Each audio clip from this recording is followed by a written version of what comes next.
already in the indictment with other evidence of acts, but the Facebook, for example, surveillance that might constitute telecommunications fraud is a county indictment. That's not another act. So that clearly would be admissible.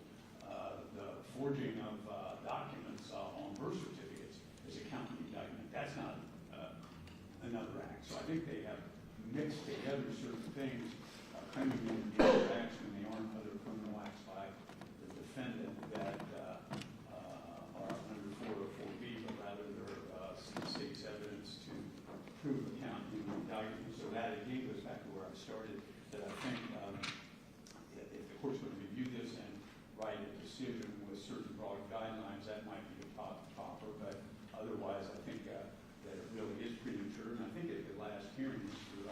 Collins even said that this was something that might be able to be considered through the flow of the trial as the issues arise. So unless the court has any questions, I would have nothing to do with that. Thank you, Mr. O'Brien.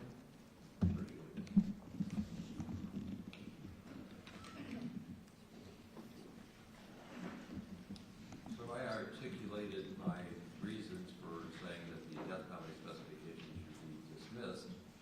Number one on the list was listening to lawyers seemed to make that an easy no-brainer, and then I found out that listening to lawyers isn't always advisable. Or when we do so at our own risk. So that was the beginning of a cascade downward into the Court of Appeals, which is fine. I appreciate the fact that they can help guide trials along the way. But Ms. Knapp, I thought that that was like without enough notice. So if you want to have a record, you're welcome to caution me about not believing what lawyers tell me. So you want to straighten me up. I set the death penalty aside because I heard for months, Mr. O'Brien, that the lawyers, you were here, would actually, 100%, yeah, I appreciated the fact that you were willing to encourage me to delay and give you some more time, and maybe that's still appropriate, but I did grab a hold of the fact that you thought you didn't have adequate time to argue, so I gave like the obligatory 10 points, literally 11 points, about why that seemed to be necessary and appropriate, and if she didn't get enough chance to answer all those points, I'm going to revisit that just so like I can make sure she can advocate. So just picked up and said, we're all here, the court reporter's got fresh fingers, she can write down whatever Ms. Knapp would like to do to set me straight. Well, I only acted in like reliance on lawyers, not hoping to embroil the Court of Appeals in what I already called invited error, but that's at a different level. So scold me for listening to you, actually. Well, at least, Judge, I think my view is that since the notice of appeal was filed, that the state would not be able to add or supplement the record, or the court would not be able to do so either. But my notice went on before yours that I was going to reconsider, so you don't maybe have a final order. I can still hear this, I don't have to act on it, but in fairness to you, I'm not going to interfere with the Court of Appeals. I said to you all I wouldn't interfere with the appeal, but I would keep this trial moving. I didn't cancel any dates. We got a lot of work to do. So while the Court of Appeals is doing its job, I can still have the second track. But if I went afoul, then we still have time to fix me. So fix me. Well, at least, Judge, I think that it's proper for the court to hear this motion under 404B to eliminate today, because that doesn't involve the issue that's in front of the Court of Appeals. But at least my view is that since the issue on whether the death spec should have been dismissed under those circumstances at the time is in front of the Court of Appeals, that we would not have jurisdiction or ability to supplement the record, argue the record, for the court make other findings or defense present something further. So at least with that view, I don't think the state would have any further to present. So like my understanding is I can't act in contravention of the notice of appeal. But hearing argument, taken under advisement, is not an act. This is how I see the law. Like I wanted you to have the opportunity to make your record so we don't have to schedule another hearing and waste more time, have further delay. So I won't hear this, take it under advisement, let the Court of Appeals give me further guidance. Like, I expect lawyers to be doing 5 different tracks of work simultaneously, not one thing at a time, followed by one thing at another time. Otherwise, we don't get anywhere. So, like, I run 4 different railroads going the same direction. And that's what I think we have to do, is run multiple actions simultaneously. So I would invite you to, like, help me understand better how it is I went foul, so I can fix it faster to keep the railroads running. And if you don't want to argue, Well, Judge, I think the only thing you could do is set aside your dismissal of the death specs, and that would interfere with the jurisdiction of the Court of Appeals. if I did that in advance of their decision, maybe, because it's not contrary. In essence, I'm giving you trial level. I wouldn't do that. I told them I'm not going to do that. But like, you don't want to argue now what you wanted to argue before. I'm not going to make you argue, but I might not give you another bite at the apple later. I might call this a waiver if you don't want to give me the argument today. I'm not saying what I'm going to do. I'm just saying there's 4 railroads running the same direction simultaneously. That's how I work. So I would be curious in having this railroad loaded up and ready to go while I'm working on the other railroad, other acts testimony, while I'm already working on jury instructions, while I'm already getting ready for a different venue. There's more than 4 railroads running one direction in my mind, and if everybody's used to doing one at a time, shame on you, because we can't. Nothing personal, but I run into a lot of lawyers who can do one thing at a time before they do the next one thing at a time, and that's why they're slow. And that's why I can't do that, because like, I'm here to get this case done properly, timely. So I want to run like multiple railroads. Well, I think that's proper, Your Honor. I guess the railroad dealing with whether death specs are in the indictment or dismissed is out of your hands, in my view. That railroad is in the 4th district. Is this the 4th district? Okay, so you don't want to argue further. Okay, good. I'm not saying I won't give you another hearing. Okay. I'm trying to be efficient. Okay, well, I understand and appreciate that. Yeah, no, 100%. I'm trying to be efficient. Like, I got everybody here on a date that was scheduled last June. We're right where we're supposed to be through today. Let's use the time. But I get what you're saying, so you can be comfortable, sit down. Okay, thank you, Your Honor. Your respect was appropriate, as I would understand, Mr. Ryan. Thank you for that. You don't have to. I'm going to go to Mr. Collins or whoever wants to speak to it from your side. I don't care. I'm just trying to give you a chance to make a record. Please support, John. I don't believe you ran afoul. At the prior time, we had filed a motion to dismiss the death penalty specs based on the agreement that was made by the government and Jay Tiger. The representations that were made were consistent since you've been involved in the case. There were some misrepresentations made by the government in their motions to file. Specifically, our client knows the government's listening to every one of his phone calls, so he likes to mess with them, so to speak, and things of that nature. So, but we were in good faith. We've always been in good faith, and our client in our communications that I can't go into was acting in good faith as well with us, and we were all on the same page. So, I've had communications since that indicated they would get me a thing, get me another, get me the agreement, get me anything. I've never had anything. It's just a shutdown since that day of hearing. So we believe that. We don't have a lot to argue, Mr. Hayes. The only issue that I have is when the state responded, after they reportedly listened to some of Billy Wagner's phone calls, which we never received, there was an insinuation that we were always acting in bad faith. And that's absolutely false, and we take issue with that. Without getting into the communications with Mr. Wagner, we acted in good faith. We were proceeding in good faith. We had an intention to go forward with a trial in the state with the death penalty specifications off the table. It, in essence, deprives us, we believe, of due process to try this as a capital case. Halfway through the trial, they removed the death specs. So we were in agreement to do that. There was communications with the state. They were going to get us back another record. We never received that, and we were here before. But it was another agreement.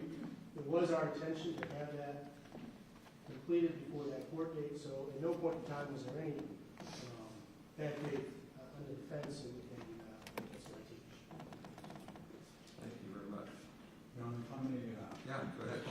certainly, since my involvement in this case, which started as a court knows on November 20th, I've known Mr. Collins and Mr. Hayes and Ms. Stevens for many years, and I've never known them to act in bad faith. So I don't think the state was suggesting they were acting in bad faith. I think the state was suggesting that apart from them acting in good faith, their client at least would say on jail phone calls that he was not going to enter into any such agreement. Thank you for that credible statement, Mr. Brown. For benefit of the record, I didn't know that the victims' counsel was here and the victims are here, so they got the notice, just for the benefit of the record. So I'll acknowledge that the other act's decision is likely to be couched in terms of an in limine, as it should be, advisory opinion. For everybody in the back of the room that don't speak, lawyers speak. We're trying to decide in advance what's relevant evidence. But the reality of it is you don't make that decision until you get to the courtroom and have the full context. So when they ask me to do something at this stage with admissible evidence, it's only my best guess. And we all acknowledge it's my best guess based upon the law and the application. So that's what we're trying to sort out. It has a lot to do with the nature of the charges, has a lot to do with the scope of the indictment, but it's going to be advisory. It does help because, frankly, we've got to make sure we're efficient when we try the case. There's no sense bringing in a witness from someplace that's going to take the stand and find out in 30 seconds everything they want to say is not coming in. So I'm pretty much a harper on make the railroads run multiple times very efficient. So I'll give you that decision in limine. I think I can help you understand the scope of the trial. Mayor, Go ahead. please, the court, with regards to, would you want a written response to the governor's motion from us? Would that help, or you think you have enough to? You have to call that, because I can never tell you what not to call. I always appreciate the help until it's not. We'll try to get something. So whatever, I haven't seen what it is, I don't know what I need.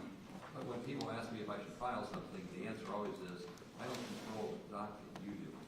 So I'll let you use your judgment, because I don't know what it says, and I'm always interested in being better educated. Is it 10 days okay for time to respond? Are you going to do the work for somebody else? Ms. Stevens is going to do it. It needs 10 days. Thank you, Your Honor. Mike, see what you asked me.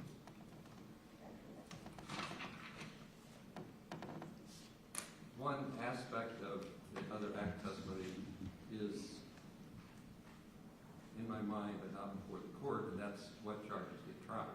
And I don't want an answer from the defense about whether there's a severance motion coming. I'm not asking for anything.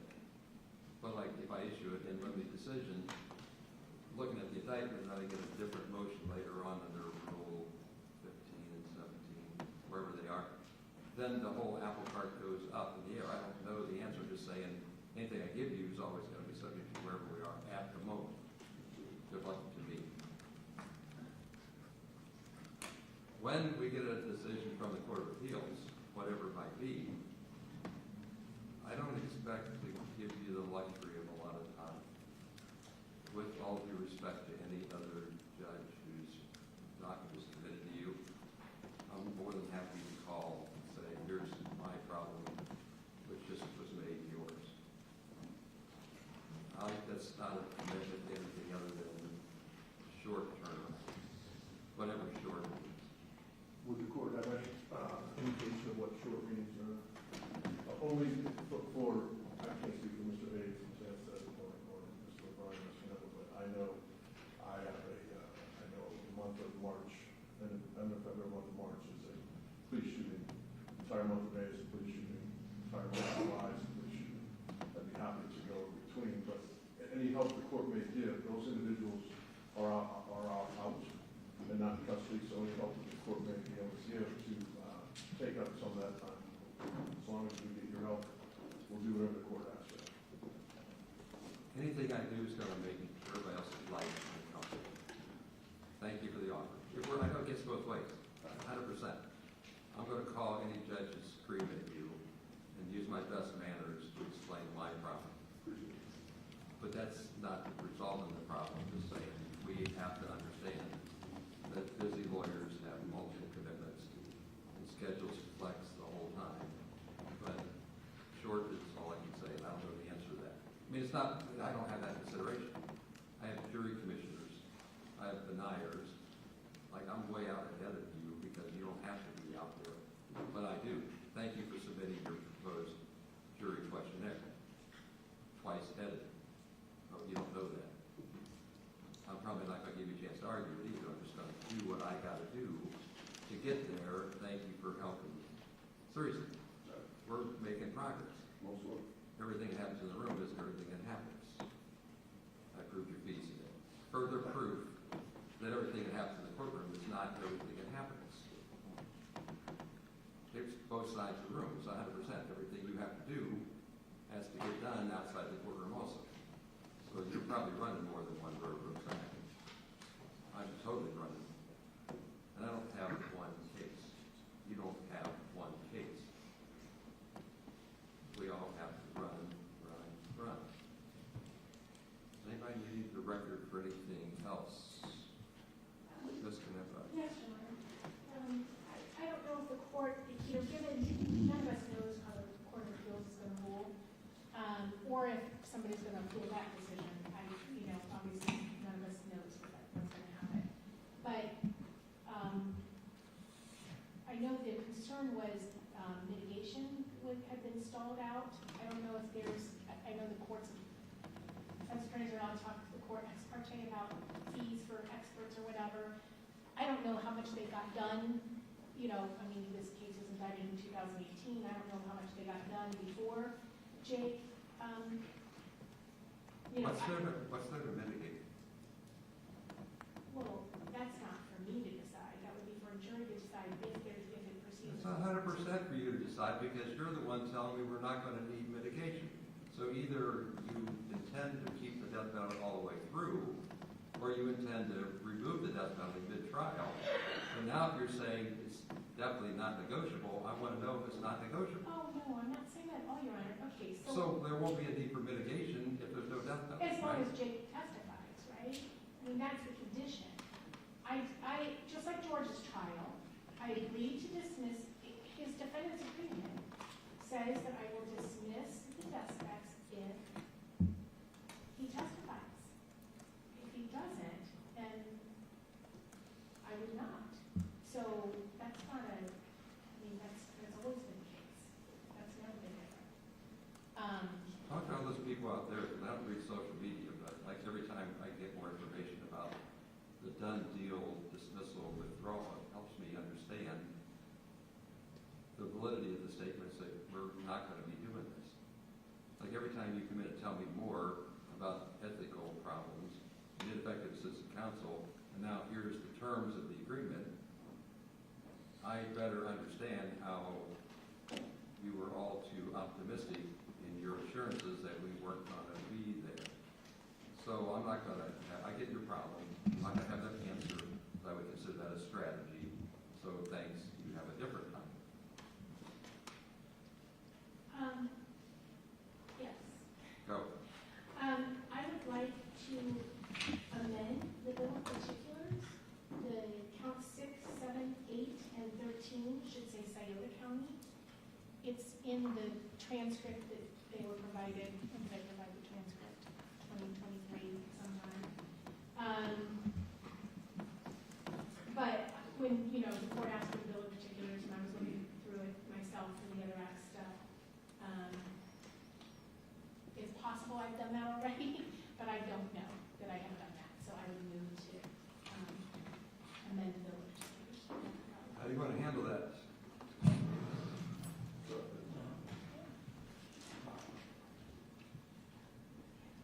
This is year 9, right? Sorry? This is year 9.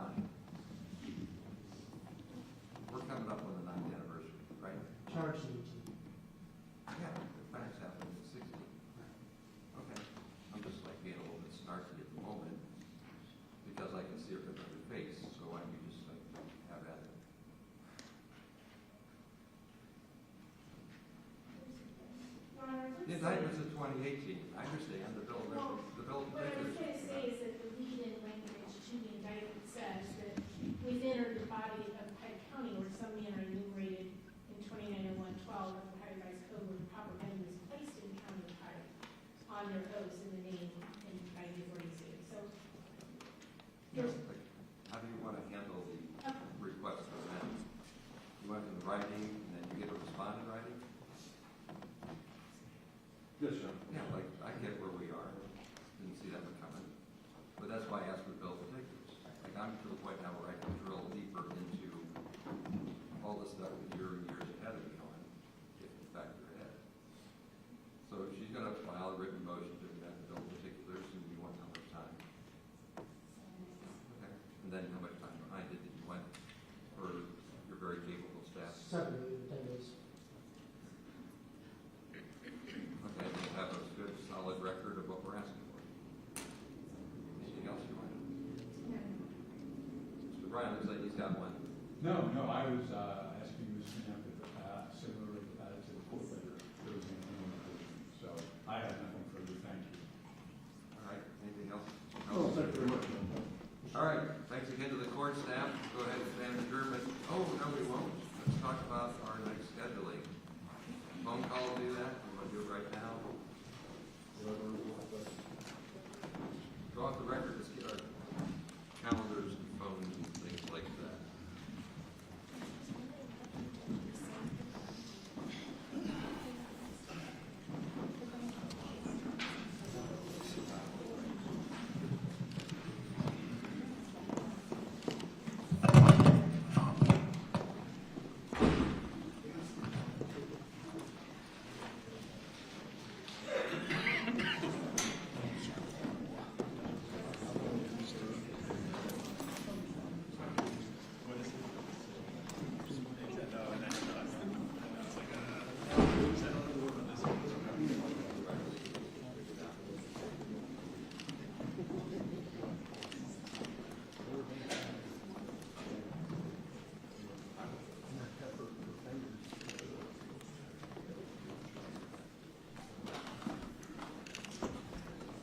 I don't know what demand there is.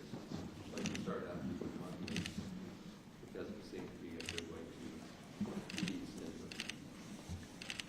So we still have that case where we have 3 weeks. That we're not every week, every other week. Or where are we with? Sometimes I get in the way, so you don't need to do that. I would think 6 weeks.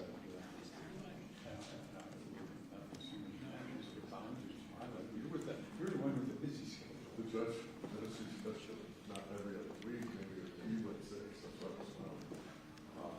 Why don't we just, the person I would start with a month from now, and then, I think we should always do it, the opinion comes back, or something, and then we should do more, so we need to set them now, and then continue just one of the opinion. When more happens, it's going to be like 0 to 150. Right? So like before you can be ready for the acceleration. Right. At some point there isn't going to be time ready. There's just going to be time to go. We're going to go. Last week, or something.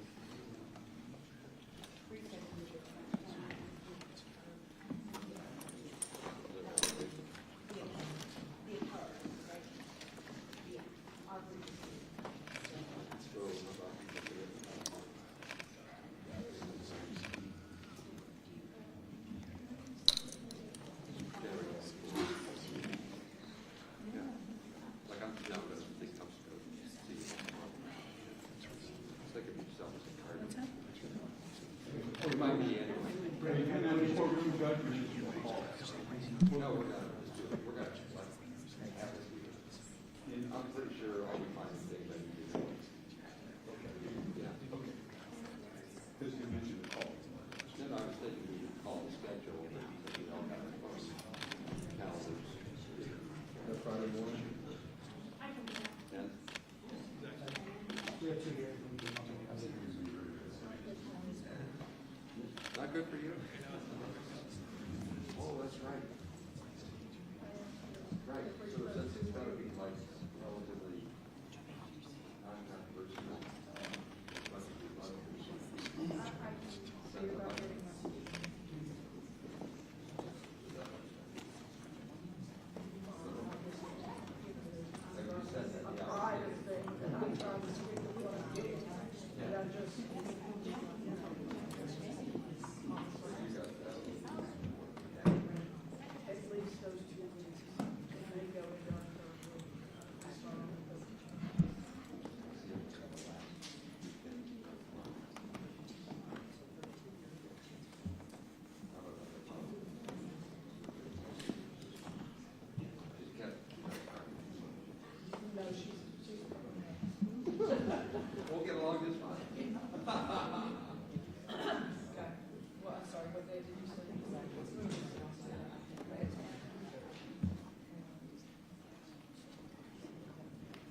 keep finding out Was from he you coming guys out what of else the box? is every time I I'm like, what are you laying on the floor to take that picture?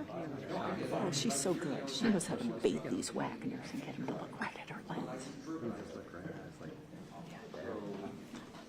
And he said, have you been saved by Jesus? I can't believe that judge.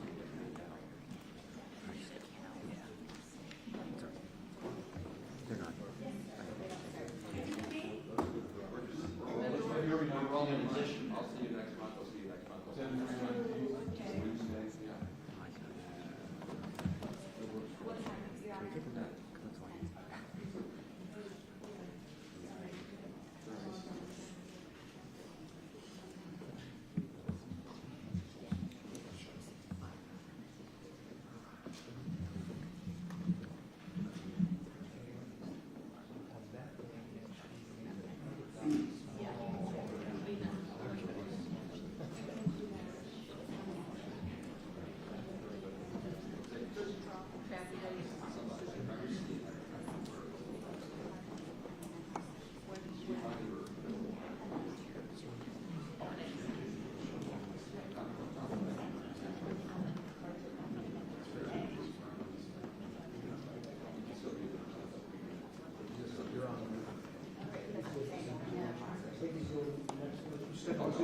Yeah.